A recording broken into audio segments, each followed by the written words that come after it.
Hello everybody, the Lawn Gnome is here, and the Tuskegee Airmen are on the march.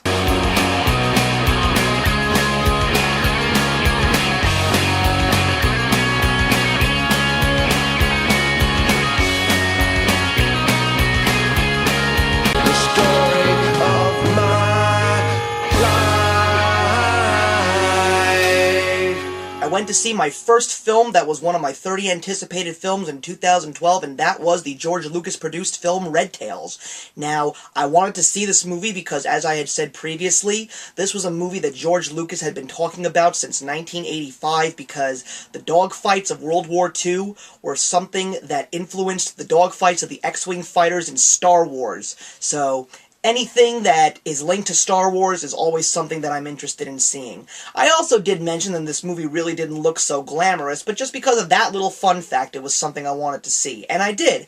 And you know something? I enjoyed the movie.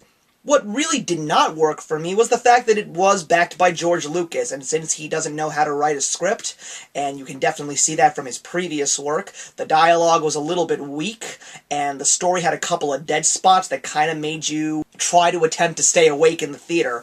But there was a lot about this movie that really worked, because it wasn't just about the action sequences, which were phenomenal, by the way.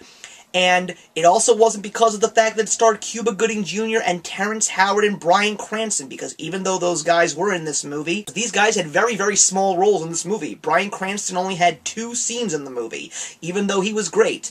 But it was really about the no-name actors in this movie, like Nate Parker, David Oyelowo, and Elijah Kelly, and even R&B star Neo playing the character Smokey, who was wonderful. It was really a movie that was supposed to capture the emotions and the brotherhood that these people were going through during World War II, because the African-American populace was still not accepted by the white men in the United States of America, and they were not liking the fact that they were alongside them fighting for their country, which they loved so dearly.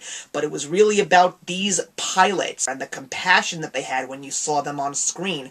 They were really great, and I think that that was what really moved the movie for me. And it was really cool to see how they overcame that adversity, and they didn't care what people thought, and they just kept fighting because they knew that they were going to make themselves and their families proud. And when the action sequences did come on, I had to say that it was pretty fun to watch. So it's definitely a movie worth seeing on the big screen, because those action sequences just won't be done justice if you see it on Netflix or buy it on Blu-ray. So as I said, the movie's not fantastic, but it's enjoyable.